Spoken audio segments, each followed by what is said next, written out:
The 2025 Africa Cup of Nations qualifiers continue apace all across Africa. Different teams have been in action from North, South, East and Central Africa, all of them vying for a chance to play at Africa's biggest sporting showpiece in 2025. And here in Nigeria, it took an 87th minute winner from a substitute for Nigeria to stay on course for that competition. But it still raises many questions. Are these Eagles truly super? And can they deliver under this coach, or do we still need to find a substantive coach for the Super Eagles of Nigeria?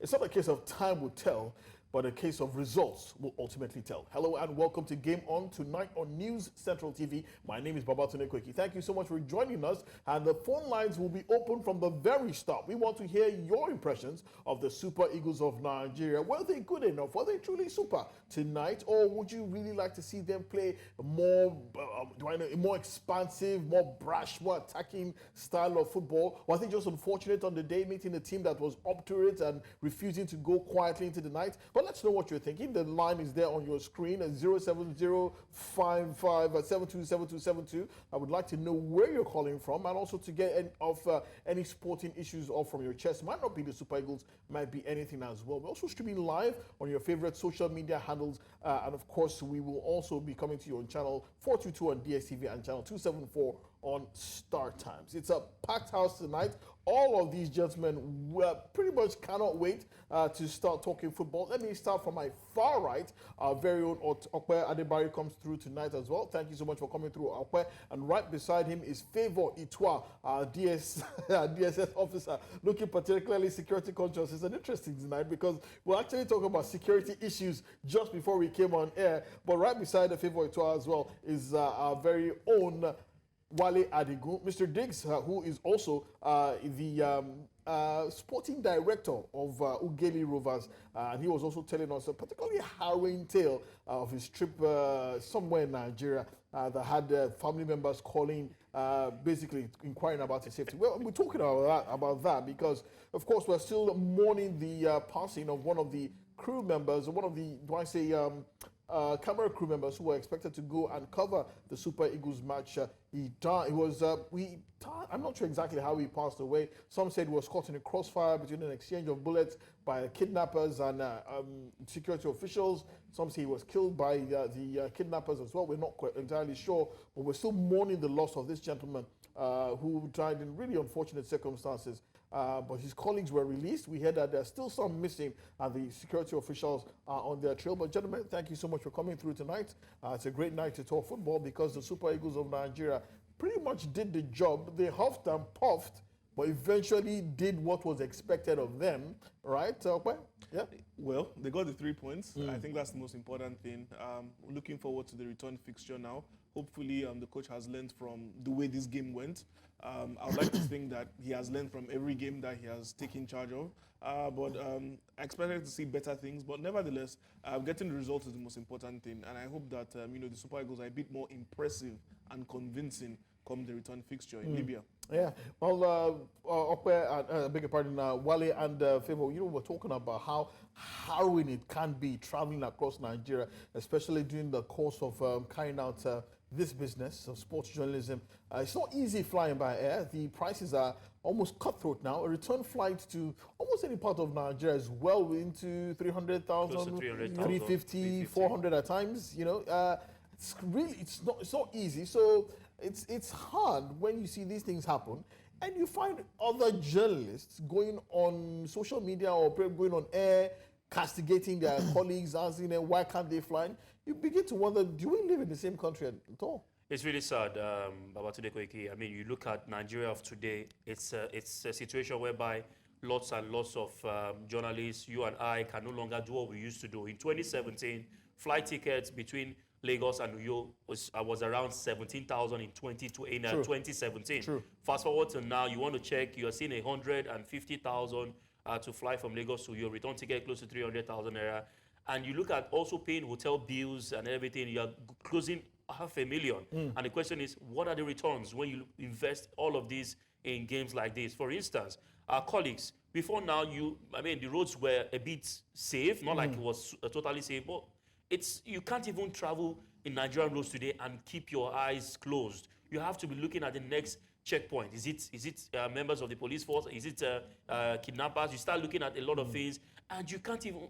A lot of things are happening at the moment. Look at our colleagues that traveled same road. I applied that road between 2017 and 2020 without issues. But you can't apply the Olu road right now and beat your chest. You'll probably be looking for a 1 minute silence. I mean, that's the case of the Nigerian system, the Nigerian road at the moment.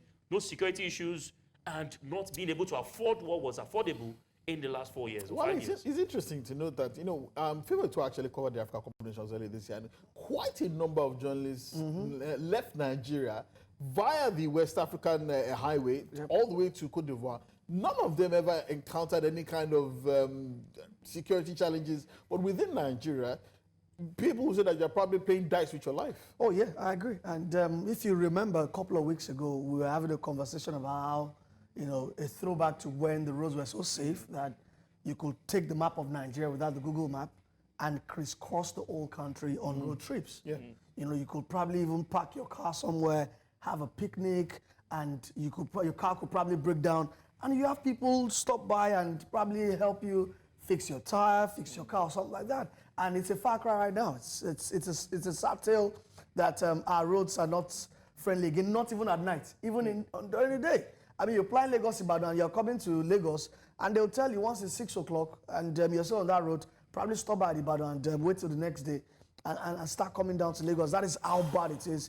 And talking about our colleagues as well, that is why every time we play in Uyo, most likely, or I see journalists in Nigeria travel internationally, I'm always giving them kudos. Big shout out to them because this money has come from their pockets. It's dug a big hole in their pockets. If you've left Lagos and gone to Uyo, you've probably spent almost 500,000 naira to be able to do that trip. How much are you getting back in return? Maybe nothing. When that's what talking about freelance journalism. Yeah, exactly. And some of these players don't even want to talk to you, so you probably don't get exclusives. So that is why I'm always praising them anytime they do things like this, and I'm castigating those who always go on social spaces. It's not really, really easy. The last AFCON, Morocco and I think maybe Algeria sponsored the government, sponsored all the journalists Ghana as well, to come to the AFCON, all expense paid. Nigeria, nothing. You have to go to Cote d'Ivoire with your own money, travel by road or travel by air. For a month. It's really tough being a journalist, and I will tell you, the truth of the matter is the journalism industry is one of the lowest paying in Nigeria. True. That is the truth. And that is why some of these journalists will have to go by the route of travel by road, and they cannot travel by air. You do recall that even at the Africa Cup of Nations in Cameroon a few years ago, some people actually went via the river Benue. Yeah, so some went through the Adamawa Yola route, then to Garoua. Some went through the river Benue. Cross River. Some went to Cross River, took a ferry to Cameroon. And trust me, that's a flight of the journalists. It's tough being a journalist, and this profession requires a tremendous amount of fortitude and also demands a tremendous amount of respect from people who are also watching as well. But speaking about security, the Federal Capital Territory in Abuja is set to host the All-African Military Games from the 18th to the 30th of November. According to the Chief of Defense Staff, General Christopher Musa, 42 African countries have indicated interest in participating in the Games, and that 27 countries have submitted their final entries already ahead of the deadline for submission on October the 15th. And he also revealed that the Games would feature 19 sporting events, including all the ball games. That's football, handball, volleyball, basketball, and there's also swimming, there's obstacle cross as well, and there's taekwondo, wrestling, amongst others. And our Abuja Bureau Chief, Amadine Uyi, tells us more.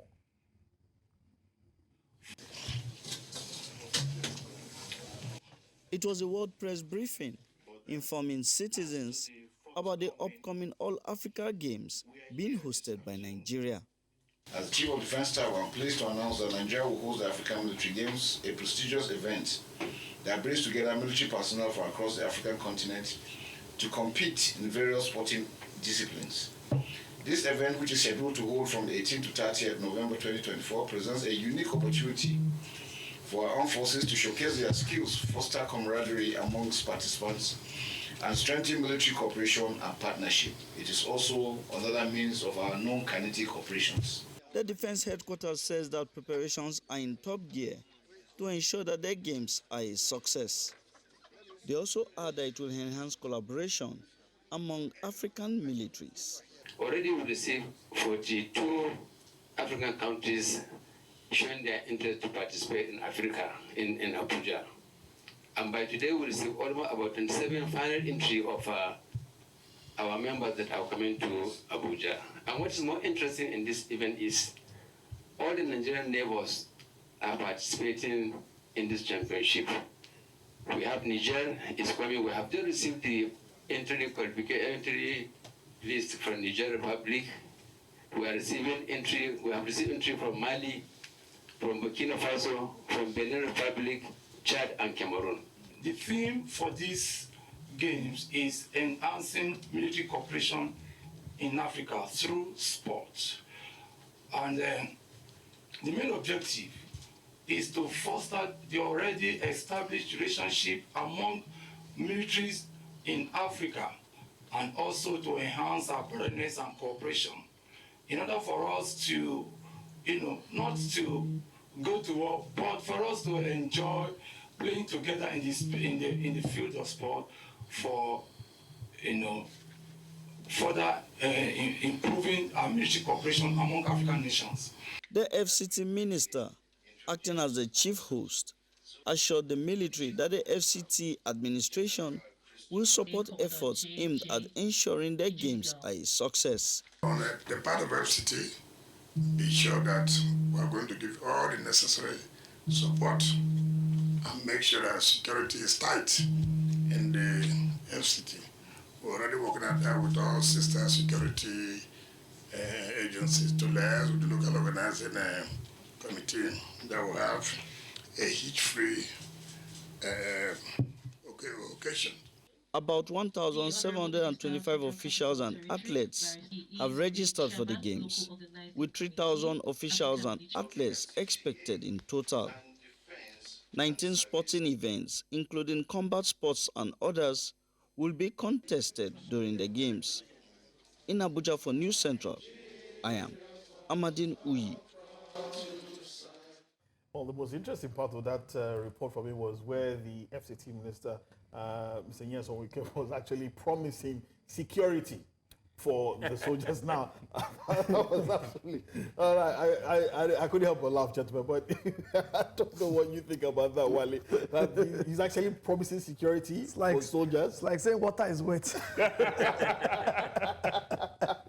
07055727272 is the phone line. Please call in. We'd like to hear your thoughts regarding the Super Eagles match today or any particular sporting issue as well. But gentlemen, we're looking forward to that. What probably be really good competition. I always like to see when members of the armed forces always pretty much let their head down. Now, these are men and women across Africa who lay down their lives for their country. Many of them have paid the ultimate sacrifice. Some of them have lost limbs as well, and some of them also find rejuvenation in the what's the name? The games that was the Invictus Games. Invictus, yes. Yeah.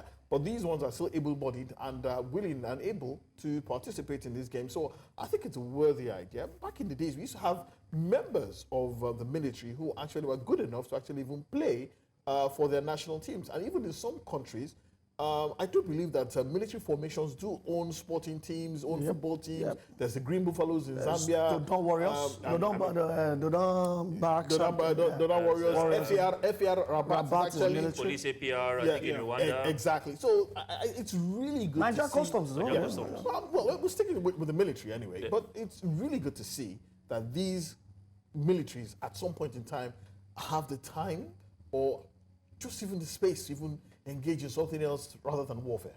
I think it's good. I mean, it helps them also relax their mind. It helps them bring out other, abilities they didn't think they have. And don't forget also, most of their training is rigorous. It involves physical, strength. And that's why we see most of them in combat sports like judo, taekwondo. And when you look at it also, just like you mentioned in Zambia, we have most of their players then in those days in the military are also playing football for the national team. I think it's nice. I've been part of this. I think in some years ago. If I do recall, I think the last FA Cup in Kaduna was actually won by the Army team. The Army team. Yeah.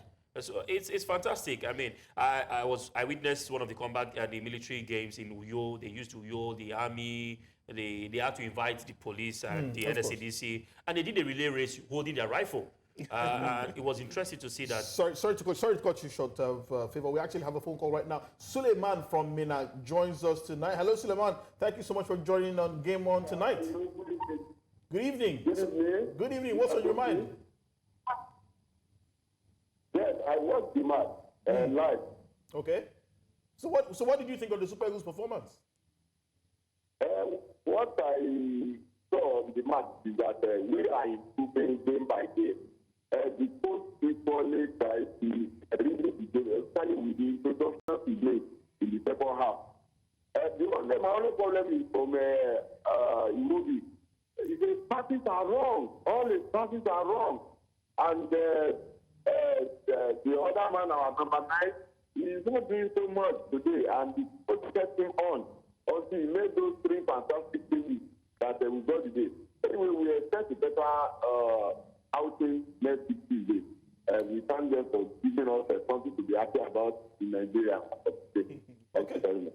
Thank you very much, Suleiman from Mina. Our first caller tonight. Don't forget the phone lines are still open, 070557272. It's right there on your screen coming up pretty soon. So call us and tell us where you're calling from. We'd really like to know what's on your mind, especially regarding the Super Eagles win today in Uyo against the Mediterranean Knights of Libya. And also not forgetting the fact that there are also so many sporting issues going on all across the world as well that we will be talking about. Gentlemen, we will be talking about the Super Eagles in just a few minutes, but let's quickly get some other stories out of the way. Move quickly to basketball now, where the Tigress and Atlanta Dream guard Ezinne Kalu has set a target for herself in the Women's National Basketball Association, that's the WNBA, which is to win the Defensive Player of the Year award.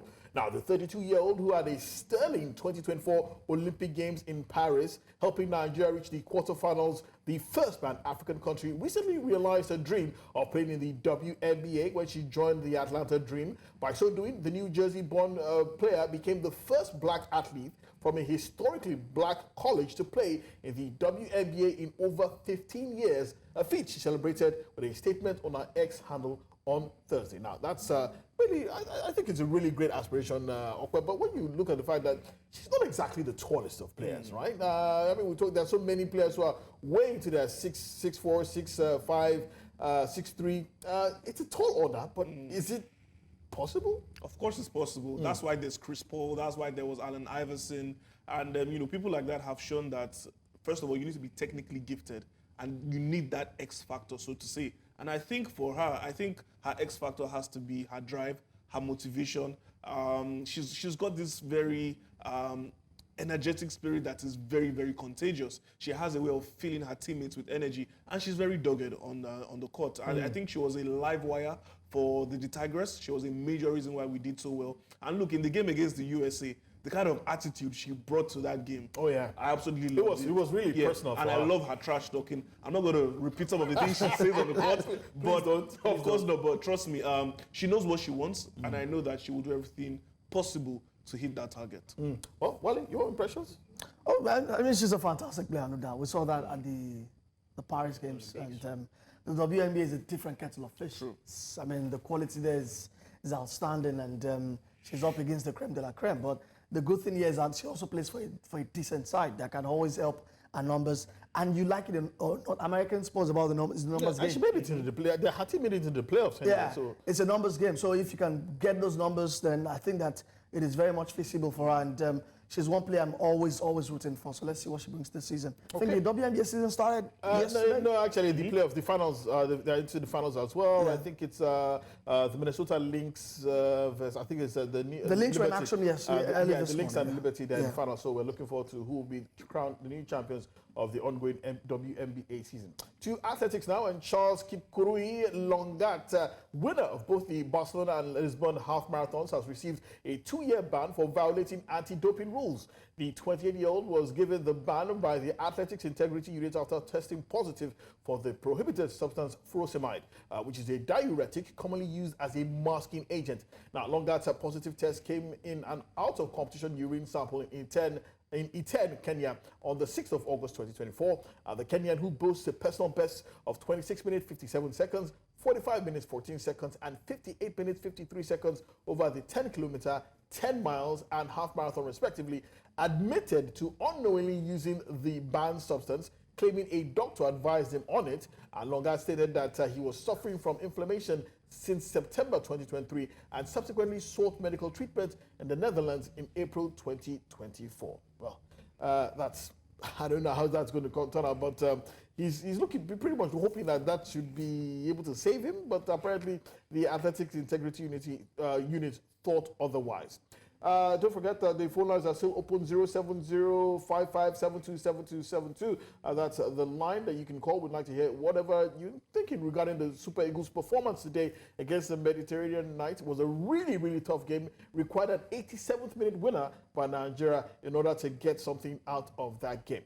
To tennis now, American Coco Gauff secured her 50th WTA win of the year with a 6-0, 6-4 victory over Magda Linette in the Wuhan Open quarterfinals. The world number 4 will now face top seed Aryna Sabalenka in the semifinals on Saturday after the US Open champion defeated Magdalena Frech 6-2, 6-2.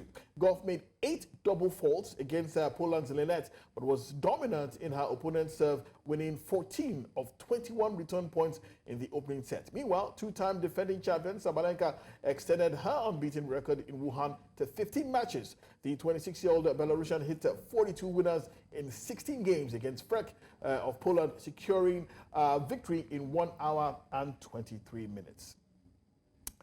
Now, there are undisputed championship boxing fights and there are genuine summit meetings. And Saturday's offering in Riyadh, Saudi Arabia is the latter. It is the pinnacle of the light heavyweight division, which will crown not just only the best light heavyweight in the world, but also the top 175-pounder basically of a generation. Yeah, and Artur Beterbiev, boxing's only champion with a 100% knockout ratio, will put his WBC, WBO, and IBF titles on the line, while Dmitry Bivol will risk his WBA belt in a fight for all the belts. For the past 7 years, the pair of Russian fighters have dominated the light heavyweight division. Since 2017, it has been Beterbiev and Bivol, and then everyone else. Their greatness extends beyond weight class, though, and they're also pound-for-pound mainstays. And the matchup finally materializes 3 months before Beterbiev turns 40. It had originally been scheduled for earlier in the year, June, but Beterbiev was injured and he had to undergo knee surgery. But, gentlemen, I don't know about you, but this is a fight that has been cooking and simmering for a long time. It was a matter of when, not if, it was going to take place. These two men were on a collision course for the past, I'd say 4 years. Yes, it's finally come to tomorrow night. And Wale, I don't know about you, but I cannot wait. I mean, for boxing fans, this is orgasmic, right? It is. Right? It is. That's a perfect description. Yeah, and I mean, we've been waiting for this, and it is about the undefeated gunning for undisputed, basically, because something has to give tomorrow. And I would love to, because we haven't had an undisputed since 1999. Yeah. Roy Jones Jr., if you go way back, 1999 last time there was an undisputed champion at light heavyweight. So that's how big this is. Beterbiev is the only, I think it's on 20 and it's 0. Yeah, my producer and my director will just put up the stats now. The tail of the tape, You can pretty much see just how unstoppable these two men are, completely destructive. Now, this is Artur Beterbiev. I mean, this is an incredible record. 20 fights, 20 wins. Knockout or stoppage. Yeah, okay. So, sorry, guys. We actually have a phone call right now. We'll get back to that. But Kevin from Surulere joins us right now. Kevin, thank you so much for joining us tonight on Game 1. What's on your mind? Yeah, good evening, Tunde and the colleagues there. Good evening. Congratulations from the Super Eagles for the victory. So it was a very hard-fought battle. But what I observed from that match is that you can see the officials of the Libyans going to harass the referee after the match. I observed it's like the scoreboard of that stadium is not working. Possibly, if the scoreboard is working, they would have seen the time that the match was actually blown 6 seconds after 4 minutes that was granted after the match. So possibly the scoreboard is not working for them to see the scores on the to be timed on the board.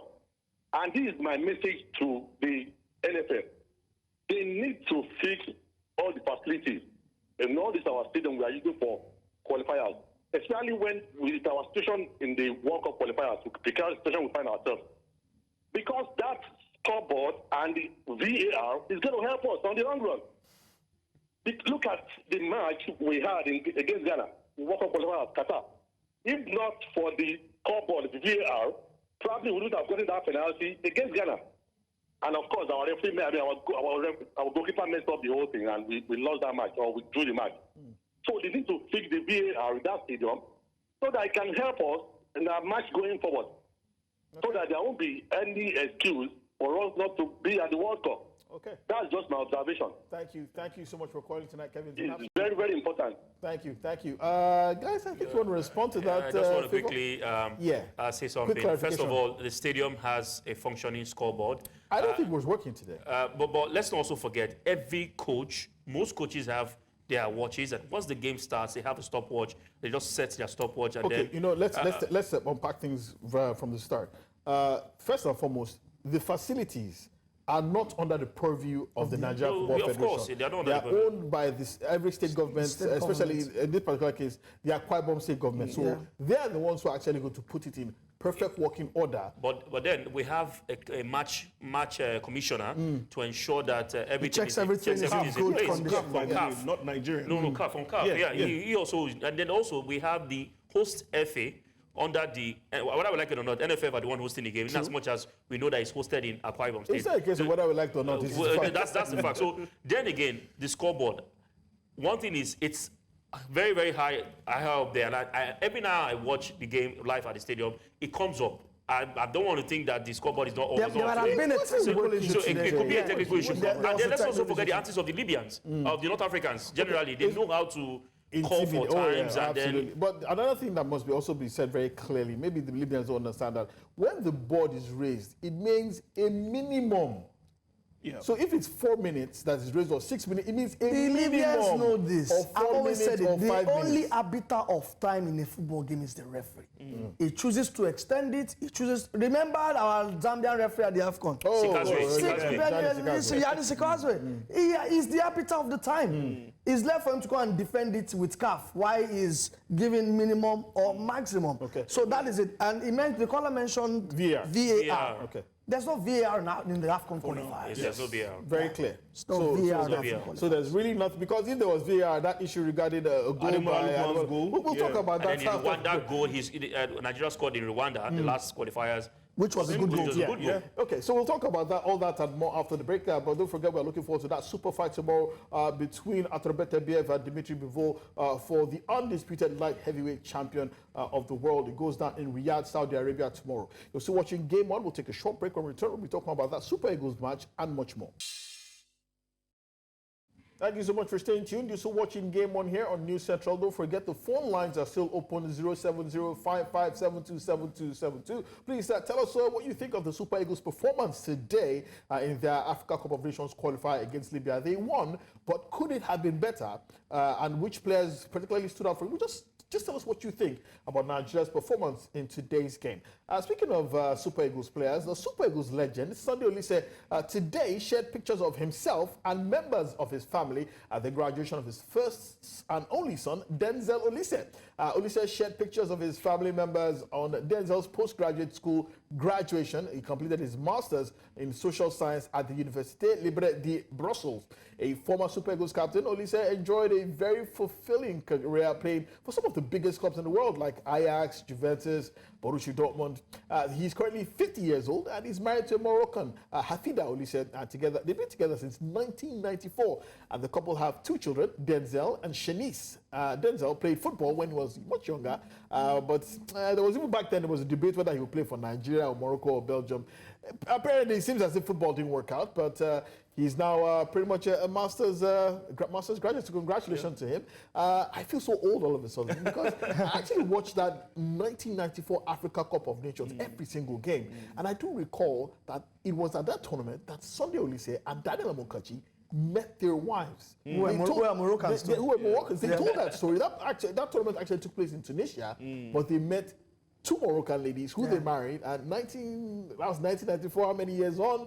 Both are 29 years. They're still married now, and Amokachi had twins. He had twin boys. He was based in Finland at the point in time, because they had the coach identical. Identical. So, I Like I said, there's no place you can't find love. I mean, love can meet you anywhere. Not these days, like Cote not these d'Ivoire. days. Things have changed. no. Things have changed. Trust me, you can't find love in Lagos. I can tell you as a matter of fact, you cannot find love in Lagos. Very quickly, the Super Eagles of Nigeria played a match today, but there will be matches in the Nigeria Professional Football League this weekend as well. Let's quickly give you those fixtures. Abia Warriors will take on Kwara United. Ikorodu City, who have a new coach now after the resignation of Coach Bright Ozebagbe, will also take on Bendel Insurance, and Sunshine Stars will tackle defending champions Enugu Rangers. Those three matches will take place on Saturday. Then on Sunday, it's Bayelsa United versus Plateau United. El Academy Warriors will take on Heartland. Remo Stars will take on Nasarawa United. Kano Pillars will be guests of Akwa United at the same stadium where the Super Eagles played today. Katsina United will also entertain Rivers United in the far north at the Mohammed Dikko Stadium. Niger Tornadoes will battle Lobby Stars, while all roads lead to Ibadan in what promises to be a proper humdinger at the Lekon Salami Stadium. It's Shooting Stars, the pride of Ibadan. Oluyole Warriors versus the mighty Elephants of Aba. Eimba come rolling into town. That promises to be a great game. Let's quickly show you the top 6 of the Nigeria Professional Football League as it stands. And of course, Rivers United are leading the way in that. Yeah, there you go. Rivers United with 13 points after just 5 games, won 4, drawn just 1, and are unbeaten. Rivers United, remember, are coached by Finidi George, former coach of the Super Eagles of Nigeria and also a former international of repute. Eimba in second place with 12 points, followed by Remo Stars with 12 points as well. Rangers are in that top 4, looking just over the shoulders of the top 3, while Plateau United and Niger Tornadoes make up the top 6. To the bottom of the table now, what was a miracle of some sorts last weekend, where Heartland actually won their first game and moved out of the bottom 4. Congratulations to Coach Emmanuel Amunike, who, of course, is the former African Footballer of the Year as well. Ikorodu City in last place, 20th place. Aqua United are there as well. Bayelsa United, Lobby Stars also fighting to get out of that relegation zone. Don't forget, they have a new manager in Daniel Amokachi as well. We'll be hoping to see what magic he can bring to Lobby Stars. As they like to say, shoe get size. Let's see whether that is really true. Okay. We're currently having the 94 score set. Going into the NPFL. Finidi George, Amokachi, and So who's next? Amunike. So who's next now? maybe Mutu Adepoju, Shooting Stars. Coach Adepoju, interestingly, He has a actually coaching badge. UEFA pro license, Yes. but he's never coached. I don't know why. Yeah, I think he's always chosen to be an administrator. Administrator, more ceremonial, ambassadorial role. But do you blame him though? I mean, coaching in Nigeria is not easy. It's not for the faint of heart. Especially when it's Shooting Stars. The demands at Shooting Stars is like when you coach a club like, let's say, Valencia in Spain. It is a pressure cooker. So you And need that's to what have the like job at a Shooting BP Stars is. machine. That's true. A club like Shooting Stars, Kano Pillars, it takes a whole lot to manage those clubs. And I know that Mutu is But very must much it be Shooting Stars though? I mean, he could go anywhere. Yeah, but I mean, Mutu is Ibadan through and through. Let's be very honest. Where else would you want to go to? Yeah, More like Amunike going back home. Finidi George, River State. I mean, we see these coaches. Daniel Amokachi also coaching at Lobby Stars Lobby as well. Stars. He's originally from Benue State as well. So I can understand that. But Maybe Aguavon later, Benel Insurance. it's not impossible. He's comfortable in that technical director role. Don't forget 07055727272. That's the phone line. I would like to hear your thoughts of the Super Eagles match today against the Mediterranean Knights of Libya. Hard-fought 1-0 victory today in the first leg, which was played at the Godswill Akpabio Stadium. It wasn't easy at all. It was a very tense, very tight match, but it needed an 87th minute winner from Fisayo Dele Bashiru, who emerged as the hero. And the winning moment came from a Moses Simon cross into the box from the left, which an arriving Dele Bashiru slammed past the Libyan goalkeeper. And with the victory, Nigeria are now top of Group D with 7 points from 3 matches, strengthening their position for the race to qualify for the Africa Cup of Nations in 2026 in Morocco. The Super Eagles will now travel to Libya for the second leg of these doubleheader, aiming to secure another win to solidify their place in the 2025 tournament. Gentlemen, let me start with you. Wale, your impressions of the game? Oh, yeah, I thought we played well. Yeah, I'm surprised a lot of people are not happy. Maybe Okpe as well, you know. Maybe they were listening to you. You were saying yesterday that it's been a while since we thrashed the team. Yeah, and everybody thought it was going to be Libya. Yeah, maybe. But I thought the performance was good. I only had issues with a bit of the personnel. I was hoping that the goal scorer would have started. That's Fisayo Dele-Bashiru, because he started in our last AFCON qualifiers. Rwanda. Yeah, away at Rwanda. So I was surprised that he didn't start. But the performance was good. We did the right things. Maybe there are question marks over why he played a double pivot in the tank, Onyeka and Wilfred Ndidi. But see, managers at international level love safety first. True. Especially when the coach is a defensive guy. Eguava is a defender by nature. When he was playing, so he went with safety first, and that is the tradition. Raw, Pesero, they've always gone with it. So I wasn't surprised. I was also very much impressed with Moses Simon. It was just fitting that our goal we scored came from him because he was a nuisance. Ademola Lookman, one thing I've learned again today, is Nigeria's most important player. In fact, he's Nigeria's best player. Let's be very honest with ourselves. Everything revolves around him. The struggles with Victor Boniface continues as well. But it was an encouraging performance. Maybe the performance deserved more goals. We couldn't get them.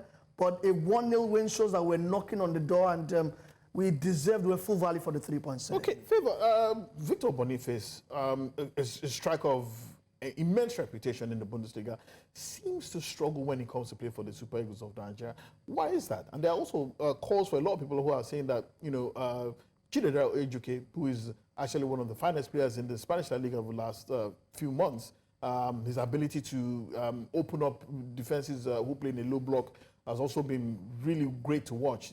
There are those who thought he could have actually played a key part in this game today, earlier. Your thoughts on those two questions? Well, first of all, for Victor Boniface, is a fantastic player, but one thing we must also know, club football is different from international football. I mean, the demands, the kind of players that surround you is different from what you have in your club side. Also, I think he's still dealing with, blending into the team. Don't forget, Victor Boniface in the Nigerian setup should not be the only or the sole person leading the attack up for Nigeria. Now, you can't play Victor Boniface in the Nigerian setup as a number 9 and get the best from him. More like what we had then with Emenike and Brown Ideye. Now, Emenike and Brown Ideye are both strikers. But you get to see that that time, Emenike plays the 9, Brown Ideye plays behind him. I think Boniface will work better playing behind a number 9. Now, imagine having a playing, instead of having him as the number 9 in the team, play him around maybe an 8. You get to see, I think, in the Nigerian setup, not for the club side though. So you're saying playing him deeper rather than being the focal point of the attack? Behind a striker, you get to see. Leverkusen is the focal point.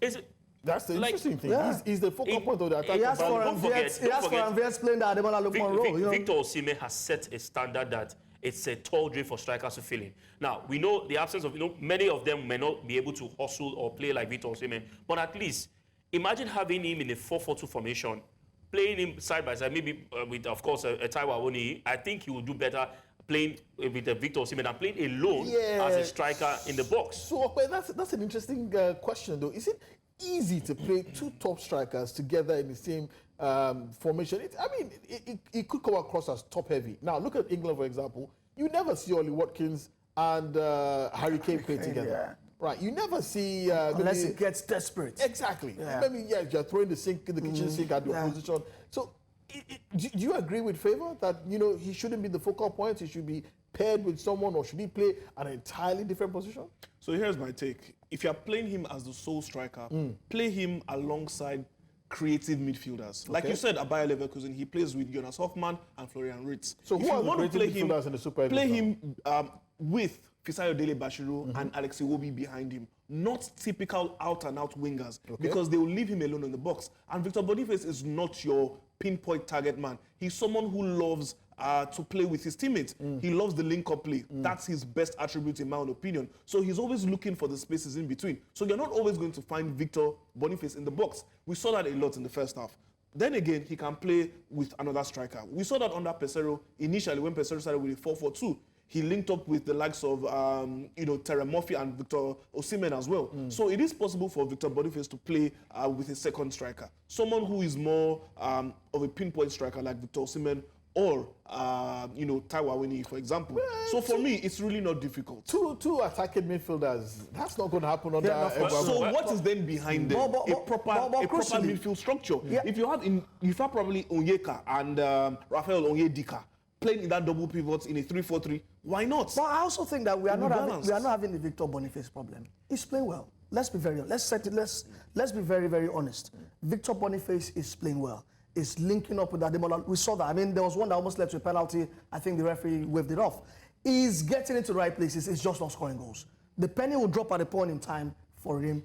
I would have been worried if he wasn't playing well. But he's doing the right things. Okay. He's running the channels. Maybe he's not your fox in the box. Yeah, he's not. Yeah, because he's not that kind of player. Okay. That I agree. But is he playing badly? I don't think so. Okay, don't forget the phone lines are still open at 070-5572-7272. We'd like to hear your thoughts regarding the Super Eagles' performance today in their 1-0 win over Libya. But finally, guys, before we leave this particular topic, another disallowed goal for the Super Eagles again today. That's the second time in 2 matches, I believe. Last one against Rwanda. That seemed like a perfectly good goal. But we heard that it was actually, there was a foul leading up to that goal. But what about today? It seemed like a perfectly good goal. So today's one was terrible. Now, so how do we now sort out this issue? Because CAF will say that they cannot deploy VAR to all the stadiums across Africa. So what do we do? Aside VAR today, let's look at the call. It's something that if the AR, or I mean, a modern day or an AR who you expect to have done his job would have spotted that as a good goal. I mean, we see this calls even before the introduction of VAR. Calls like this have been either ruled as a good goal or not even flagged offside. Yes, I know there's some times that the AR gets it wrong, but ARs are also meant to also be on top of their game. Some of them these days have relaxed because of the introduction of VAR. Oh, we know that whatever mistakes I make, I go back to VAR, and then VAR may just save my day. But no African referees. They had the opportunity during the AFCON.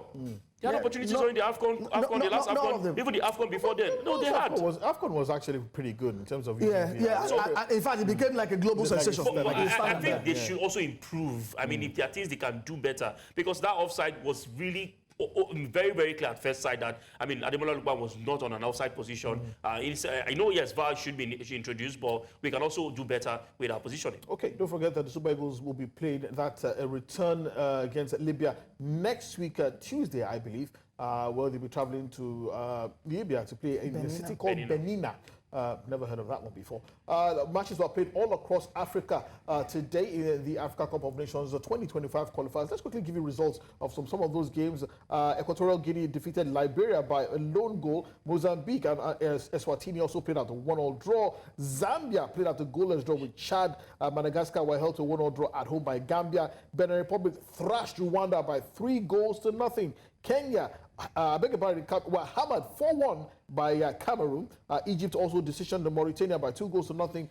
Uganda edged South Sudan 1-0. South Africa thrashed Congo by 5-0.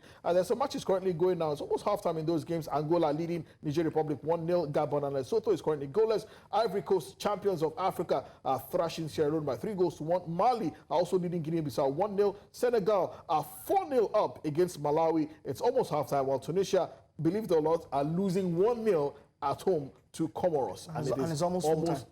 It's almost half time. Almost full time. Almost full time. Almost full time. It's 7 minutes gone. It's 7 minutes. Lord have mercy. It's almost full time. That will be, there'll be trouble. That's a coupon buster. That's it. Massive one.